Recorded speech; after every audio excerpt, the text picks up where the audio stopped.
Roadways bus ने हथनी को मारी टक्कर। बड़ी खबर आ रही है हल्द्वानी से। हल्द्वानी के बेल बाबा के पास हथनी को हरियाणा परिवहन निगम की बस ने टक्कर मार दी, जिसके बाद वे गंभीर रूप से चोटिल हो गई। चोटिल हथनी के पास हाथियों का झुंड इकट्ठा हो गया। इस तरह के हादसे न केवल वन्य जीवों के लिए खतरनाक होते हैं, बल्कि मानव जीव संघर्ष को भी बढ़ाते हैं। वन अधिकारी और डॉक्टरों की टीम मौके पर पहुंचकर स्थिति का जायजा ले रही है। उम्मीद है कि हथनी की देखभाल के लिए जल्द ही उचित कदम उठाए जाएंगे। ये पूरा मामला तराई केंद्रीय वन विभाग का है। जीएफओ यूसी तिवारी ने कहा कि हथनी को हरियाणा रोडवेज की बस ने टक्कर मारी है। सुबह के समय हाथियों का झुंड सड़क पार कर रहा था कि अचानक एक हथनी रोडवेज बस के सामने आ गई, जिसमें उसको टक्कर लग गई और वह काफी घायल है। जीएफओ ने बताया ऐसे हादसों को रोकने के लिए उचित कदम उठाए जाएंगे। जानकारी ये भी लगी है कि हथनी गर्भवती है, लेकिन वन विभाग के अधिकारी इस मामले में कुछ भी बोलने से इनकार कर रहे हैं।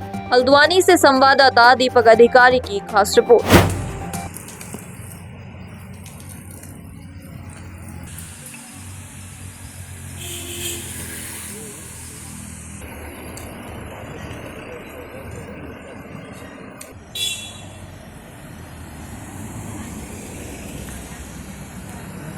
आज सवेरे हल्द्वानी की तरफ से हरियाणा रोडवेज की एक बस आ रही थी और जो ड्राइवर ने बताया है उसके हिसाब से जब वो ये बैरियर से आगे बढ़े हैं तो उन्होंने 3 हाथियों को रोड क्रॉस करते हुए देखा। क्योंकि हाथी रोड क्रॉस कर चुके थे तो उनको लगा कि शायद अब चले गए हैं, तो उन्होंने स्पीड कम नहीं करी। उधर से चौथा हाथी आया जिसको उन्होंने इम्पैक्ट किया और उसको चोट लग गई। अभी देखने से लगता है कि हाथी को कोई गंभीर इंजरी हुई है, क्योंकि वो उठ नहीं पा रहा है और घटनास्थल में पास में यहाँ पर वो लेटा हुआ है। बताया जा रहा गर्भवती है आदमी। इस विषय में कोई कमेंट नहीं कर सकता। जो हमारी सड़क है वो एक किस्म से हाथियों का कॉरिडोर है। उसको किस तरह से सुरक्षित रखा जाए और कैसे उनके निकलने का स्थान रखा जाए, वो फॉरेस्ट और पीडब्ल्यूडी के बीच में वार्ता हुई है और कुछ भूमि पीडब्ल्यूडी को दी गई थी बैरिकेडिंग लगाने के लिए और उचित व्यवस्था करने के लिए। लेकिन हाथी इतना बड़ा जानवर है कि वो फिर भी उसको किसी न किसी तरह से पार कर लेता है। चिंता का विषय है कि फिर एक हाथी को फिर कल चोट लगी है, आज फिर एक चोट लगी है। इससे पहले भी एक आध हाथी चुटेल हुए हैं, जो चिंता का विषय है।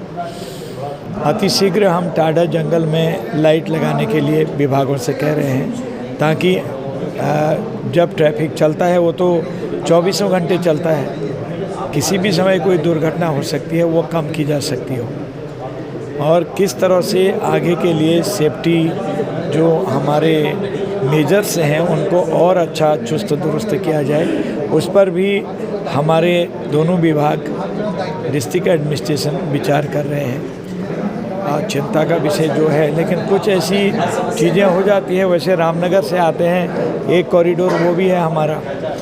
चलते समय चाहे किसी भी डिपो की गाड़ी हो, किसी भी सरकार की आ रही हो, क्योंकि यहाँ तो हर राज्य सरकारों से गाड़ियाँ आती हैं, तो बड़ी गाड़ियाँ आती हैं, उनको जगह जगह पर उनके लिए स्लोगन लिखे जाना, सावधानी बरतना, हाथी यहाँ पर है, धीरे चलिए, जो जिस टाइप से लिखते हैं। इसके लिए हमने पुनः कहा है कि आप अपील करें, क्योंकि एकदम से सड़क भी बंद नहीं हो सकती है, क्योंकि कई जगहों पर हमारे ऐसे कॉरिडोर्स हैं। जिम कॉर्बेट पार्क में भी है और देश के इतने ज़्यादा हमारे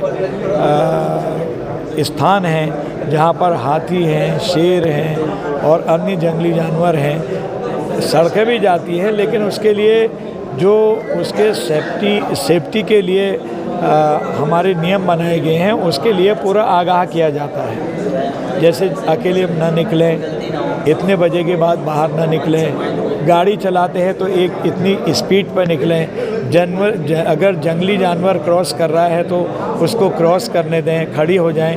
तो कई जो लिखे जाने थे स्लोगन, उसकी कमी देखी गई है। हम सब लोगों ने कहा भी है विभागों से इसको और तेज़ी से काम करें, इस पर नहीं रोकी जा सके। विभाग देख रहा है, संख्या बढ़ना तो अच्छी बात है, लेकिन उनके क्रॉसिंग करने पर, सड़क क्रॉस करने पर, या फिर कहीं अचानक से कोई भाग के आ रहा हो, उस पर गाड़ी का ब्रेक नहीं लगने से कई बार ऐसी भी घटनाएं होती हैं उसको एक निश्चित चाल पर ही टाडा जंगल में चलना चाहिए। ऐसे स्थानों पर एक निश्चित किलोमीटर प्रति घंटा क्या होगी वो तय होता है, उसको कड़ाई से लागू करना चाहिए। कम स्पीड में हम गाड़ी चला सकते हैं, वहाँ जो एक मानक है उसके उस मानकों के आधार पर। अब ये एकाध घटनाएं हो गई हैं, इसके बाद से और चौकन्ना होकर हमारा एडमिनिस्ट्रेशन काम कर रहा है, इसके परिणाम अच्छे आएंगे।